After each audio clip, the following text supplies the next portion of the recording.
nag-sweep yung alyansa, hindi daw na-roll out yung administration machinery. No. One of the reasons, Sean. Okay, paano ma-roll out yung administration machinery when the candidates themselves were fighting for survival? Di ba?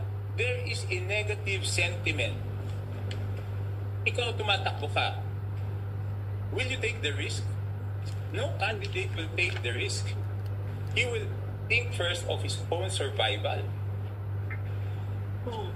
Diba? How can you, lalo na kung emosyon ang nananaig sa tao. Kasi yung emosyon, hindi mo pwedeng paliwanagan yung emosyon. So kung ikaw kumakandidato, kahit sabihin mo na mahina yung kalaban niya, will you take the risk? Yung impact, isa pa sir na tinuturo nila, yung impact ng controversy over the national budget na kasi ang pinaka-direct hit talaga doon yung House eh. You think may tama yun, yung observation na yun, na may impact nga siya doon sa nangyari sa alyansa? May impact yung okay.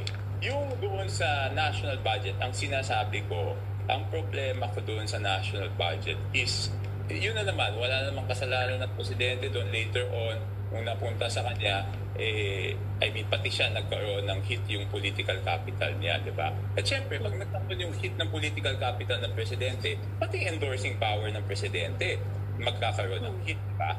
That's the natural consequence.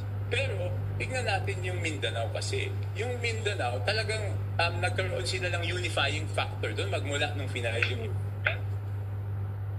Pero sir, it sounds almost as if the president is so passive. Kasi typically, the president would have a supermajority in Congress, not the other way around, na a supermajority has a president in